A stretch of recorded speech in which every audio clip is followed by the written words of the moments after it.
Louis Magloire Kemayou, bonsoir. Vous êtes journaliste camerounais, directeur de la chaîne économique New World TV et qui diffuse à Lomé. Bonsoir, merci d'avoir accepté notre invitation. Bonsoir et merci de cette invitation. C'est un plaisir d'être sur votre plateau. Alors, Massiré Diop, journaliste malien, est également notre invité. Il intervient depuis Bamako. Bonsoir, Massiré Diop.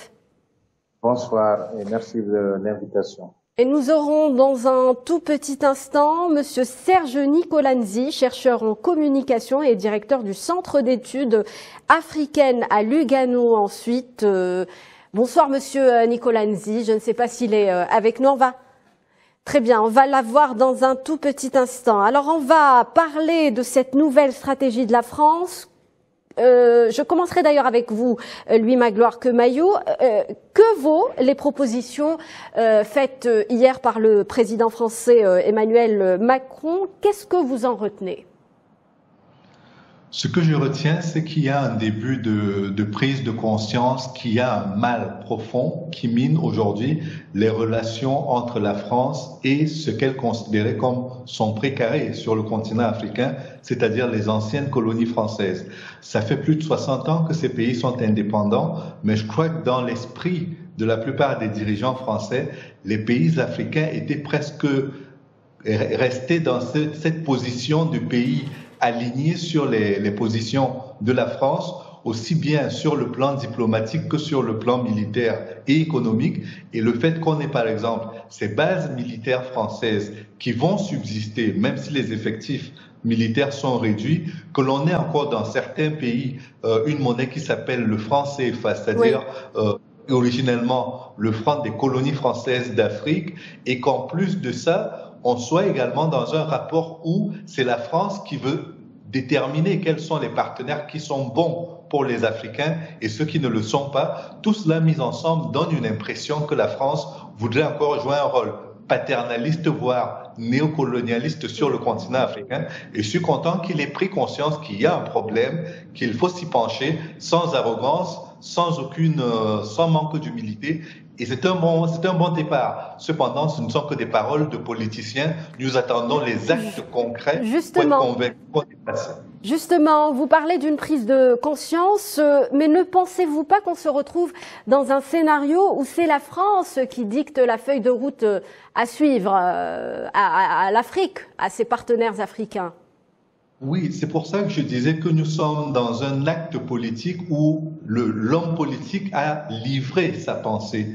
Mais à côté de ça, juste après l'avoir dit, c'est lui qui trace la feuille de route en quelque sorte. Je me serais attendu, dans un contexte normal, l'on se serait attendu à ce que ce soit à l'issue d'un sommet Afrique-France, que l'on ait une telle déclaration qui ressorte d'une concertation entre chefs d'État pour le parallélisme des formes et où on décide d'un commun accord que désormais les bases françaises seront co-gérées par les Africains et les Français. Cela aurait pu également se passer au niveau de l'Union africaine, que ça n'aurait pas été un scandale. Mais là, il s'agit d'une décision que le président français a prise tout seul dans son bureau et qu'il vient livrer à ses concitoyens et au reste du monde comme s'il s'agissait du fruit d'une concertation. On n'est pas tout à fait sorti de l'idée que c'est la France qui reste le maître du jeu. Alors la France, maître du jeu, on va poser justement la question à Serge Nicolanzi, avec nous en ligne depuis la ville de Lugano en Suisse. Il est chercheur en communication et directeur du Centre d'études africaines. Selon vous, Serge Nicolanzi, à qui s'adressait exactement hier le président français dans son discours? Et surtout, qu'est-ce qu'il y a derrière ce discours, sachant que ce discours intervient à quelques jours d'une tournée du président français dans 4 pays d'Afrique centrale? Moi, je pense sincèrement que c'est une erreur d'époque. La volonté libertaire des nouvelles générations ne permettra plus à la France d'être dans une logique de confrontation ou peut-être même de vouloir imposer quoi que ce soit à l'Afrique. Écoutez-moi bien, faites le bilan de la coopération franco-africaine depuis plus de 60 ans. Et dites-moi, regardez-moi dans l'Afrique francophone, quel est le pays qui a évolué? Quel est le pays où l'épanouissement collectif existe? Quel est le pays qui est capable de transformer sur place ses matières premières? Quel est le pays qui a une monnaie sûre? Parce que regardez, tous les pays, quand vous regardez le Ghana, la Sierra Leone, même la Gambie a sa monnaie. La France est encore à la traîne. Oui. En fait, la réalité est que elle a fait semblant de partir, mais elle est restée. Alors, le président français, il peut faire 50 000 voyages dans tous les villages africains. Il n'arrivera à convaincre personne de la capacité de la France actuelle, endettée à hauteur de plus de 3 000 milliards d'euros, d'aider l'Afrique et de mettre en place une coopération viable, capable d'aider les pays africains à évoluer. Oui. Ça, c'est dépassé. Oui. Alors, selon vous, son donc, opinion publique ce discours a besoin de justification oui. par rapport à la situation au Mali, en Guinée ou au Burkina Faso, parce que toutes ces opinions publiques africaines, ou au Tchad par exemple, toutes ces opinions en ont marre d'une France. Figurez-vous que jusqu'à il y a 3 ou 4 ans, on connaît des pays africains qui soumettaient l'ordre du jour de leur conseil de ministres au Quai d'Orsay et à l'Élysée. Oui. Vous croyez que si l'Algérie n'avait pas quitté le franc CFA, si l'Algérie n'avait pas pris les armes pour chasser la France, l'Algérie allait être dans la même situation que les pays subsahariens aujourd'hui. Donc, leur situation n'est pas enviable et le débat qui se pose est quel genre de coopération viable la France a envie d'établir avec les pays africains. Et quand vous posez cette question, vous voyez tous ces diplomates-là, avec leur veste et leur cravate en soie, bien endimanchée, et vous allez voir qu'ils n'ont rien à proposer aux Africains. Alors, vis-à-vis de cette situation, les uns et les autres ont compris où se trouvent leurs intérêts. On peut me parler des Russes, mais en fait... On va y revenir, si vous le permettez, monsieur... Entre les Russes et les Français, qui a fait plus de mal? C'est bien entendu la France. Les Russes, attendez-moi madame, les Russes ont-ils été des esclavagistes? Les Russes ont-ils été des colonisateurs? Les Russes ont-ils été des néocolonisateurs? Si on répond à ces 3 questions, on comprendra où se trouvent les intérêts des uns et des autres. Alors vous dites, Serge Nicolanzi, que le président français s'adressait particulièrement à l'opinion publique dans son pays. Je crois qu'il y a également un message adressé aux pays qui ont décidé de rompre avec la France, à l'exemple du Mali. Justement, je m'adresse à vous, Massiré Diop. Comment a été perçu ce discours du président français Emmanuel Macron? En tout cas, ce qu'on peut remarquer, c'est que l'opinion publique est très divisée encore concernant la question de la France.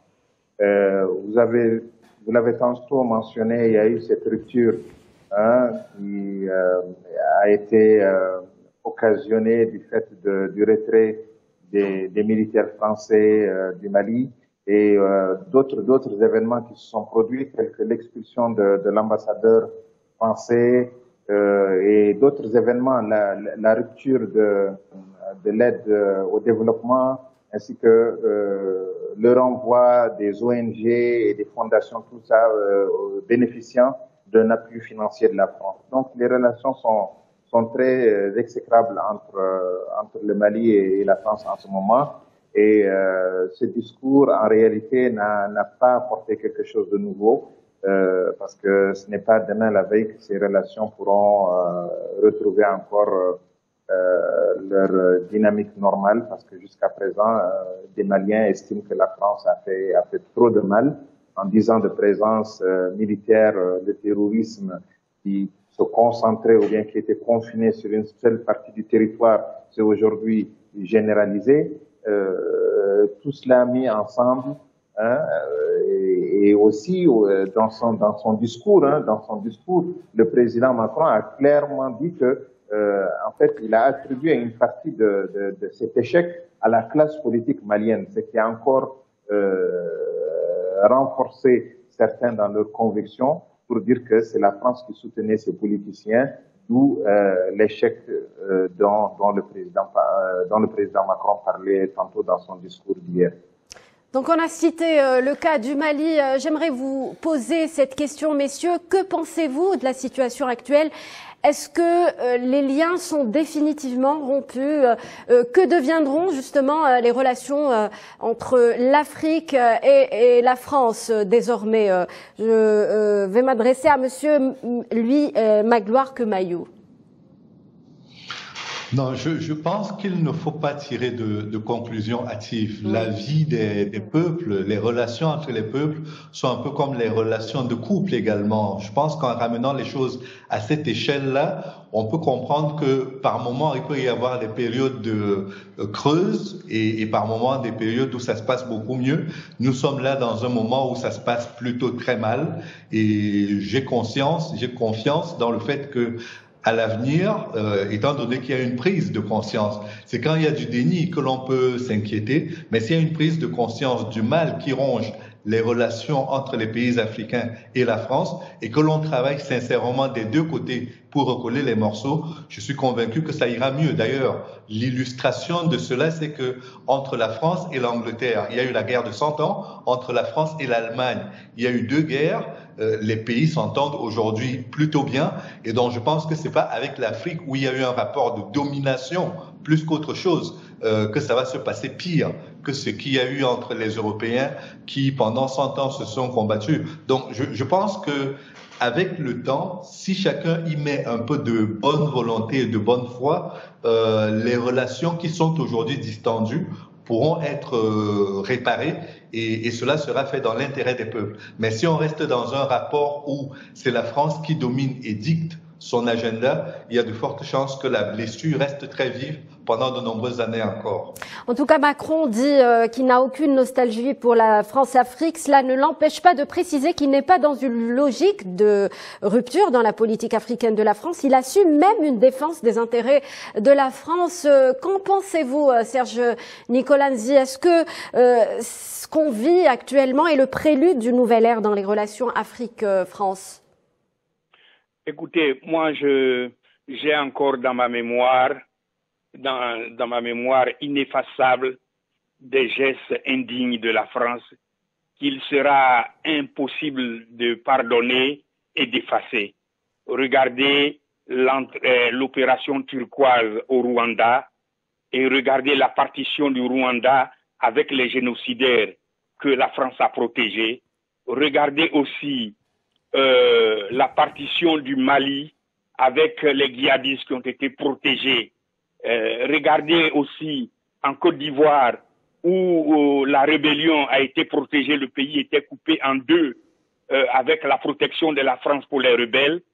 La France ne changera jamais, c'est comme un chien qui s'assoit toujours sur sa queue, la France ne changera jamais.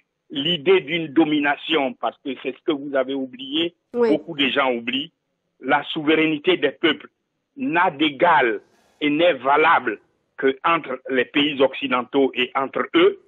Mais lorsqu'il s'agit de pays africains, lorsqu'il s'agit de pays du tiers-monde, ils pensent que la souveraineté n'a aucune valeur, qu'ils ont le droit d'intervenir et de faire ce qu'ils veulent. Alors vous pouvez organiser des débats comme vous voulez pendant des milliers d'années, le résultat sera toujours le même, vous aurez la même France capable toujours de piétiner les droits des peuples à exister de leur volonté. Vous pouvez avoir des élections truquées pour imposer des hommes validés par la France. Voilà pourquoi chaque président, lorsqu'il est élu, il se précipite à Paris. C'est à peine s'il ne lave pas sur les souliers du président français. Ces genres de situations vont continuer. Dans 10 ans, vous m'appellerez et vous allez avoir... Comment vont être alors, donc, selon vous, il ne faut pas y croire. Monsieur Serge Nicolanzi? Il faut couper le cordon ombilical et le jeter très loin. Un point, basta. Louis Magloire Kemayou, quand on entend ce genre de déclaration, comment on peut réagir? Comment réagissez-vous, vous qui faites partie justement de la nouvelle génération? Non, mais je comprends parfaitement la douleur qui est en train d'être exprimée là. Elle est partagée par la plupart des Africains parce que si l'on s'en tient au fait que la France a commis des crimes pendant la colonisation et qu'elle a du mal à reconnaître qu'elle a commis des crimes dans les anciennes colonies, c'est quand même un problème de mémoire qui est grave. La France devient amnésique. Le deuxième problème, c'est que quand on compare aujourd'hui l'élan de solidarité avec l'Ukraine et que par moment on entend le discours de la France qui compte la cinquantaine de soldats qu'elle a perdus au Mali, comparé au nombre de tirailleurs africains et de Gourbi qui sont morts pour défendre la France, sans parler de ceux qui ont été tués au camp de Tiaroy au Sénégal par l'armée française alors qu'ils revenaient de la France qu'ils avaient défendue, on peut se dire qu'il y a un problème. Mais encore une fois, je voudrais rester optimiste parce que les relations humaines ont ceci de bien que les situations évoluent et par moments évoluent dans le bon sens. Je prends juste un exemple pour illustrer cela. Le génocide des Tutsis au Rwanda a été un vrai élément une pomme de discorde entre les nouvelles autorités rwandaises et la France. Cela a duré plus d'une dizaine d'années, mais aujourd'hui, c'est la France qui a proposé au Rwanda le poste de secrétaire général de la francophonie qui est occupé par Louise Mushikiwabo, qui a eu un premier mandat et a même été réélu à Djerba en Tunisie pour un second mandat. Donc c'est pour vous dire à quel point, malgré le crime génocidaire, parce que je ne sais pas s'il y a un crime contre l'humanité qui est plus fort que celui du génocide, malgré ce crime-là qui a été couvert en partie par la France, les relations entre le Rwanda et la France sont aujourd'hui, je peux dire, au beau fixe. Donc si on a pu en arriver là, je pense que dans les anciennes colonies également, on peut avoir cela, parce que je rappelle que le Rwanda était une colonie belge et non française. Donc, je dis tout cela pour exprimer le fait qu'aujourd'hui, il y a certes beaucoup d'arrogance, certes beaucoup de déni et par moments beaucoup d'amnésie dans les rapports entre la France et les pays africains, mais c'est le fait des hommes qui passent. Mais les pays vont rester, les États vont rester et les rapports, de mon point de vue, ne sont jamais définitivement rompus entre un pays et un autre. Et ce ne sera pas une nouveauté. Ça ne va pas commencer avec la France et les pays africains. En tout cas, on peut dire qu'on doit rester méfiant. Les Africains restent méfiants à entendre donc les déclarations de Monsieur Serge Nicolanzi. Donc, ce retrait de la France, puisque la France annonce donc le retrait ou la réduction de sa présence militaire en Afrique, ce retrait de la France, en tout cas, prépare le terrain. Une Afrique qui doit s'assumer pleinement face aux enjeux de l'heure, les enjeux sécuritaires principalement. On a vu, par exemple, cette initiative du Mali et du Burkina Faso qui pose justement les jalons d'une fédération entre les deux États. Que vaut un tel projet? Est-ce que vous pouvez nous en parler, Massiré Diop? C'est un projet qui a été proposé par le Premier ministre burkinabé et approuvé également par certains pays comme le Mali et également la Guinée qui veulent vraiment aller vers ce renforcement surtout des relations. Parce qu'au départ, ils ont certes parlé d'une fédération, mais il ne faut pas voir cela, c'est pas du jour au lendemain.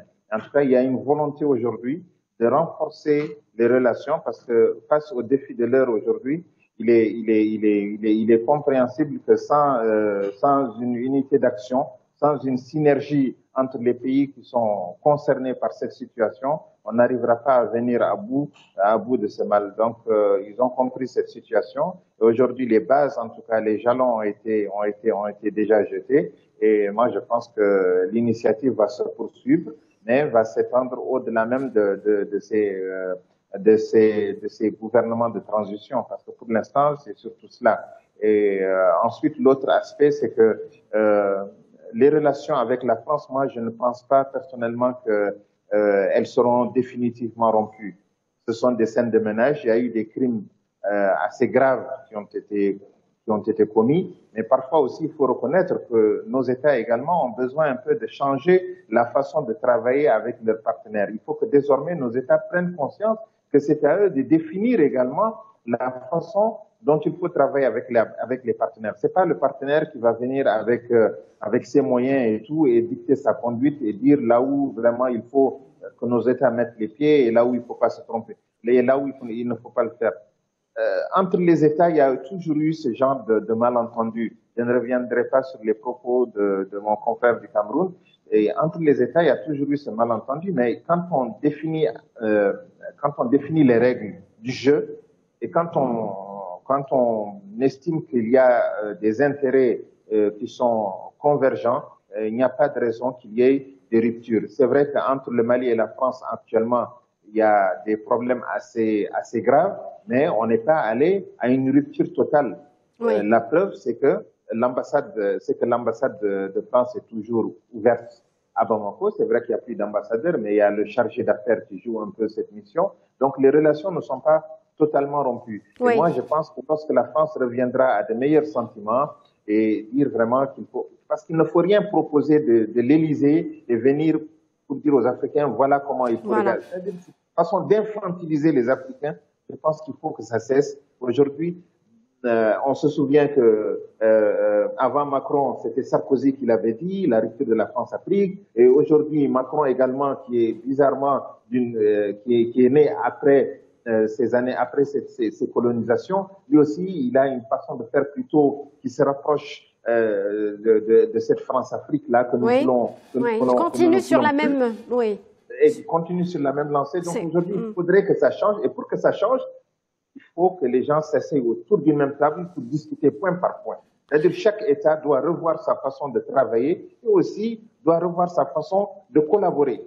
Oui. C'est comme ça qu'on parviendra à relever le défi. Serge Nicolanzi, est-ce que vous pensez que face aux enjeux sécuritaires, l'Afrique est disposée donc à prendre son destin en main?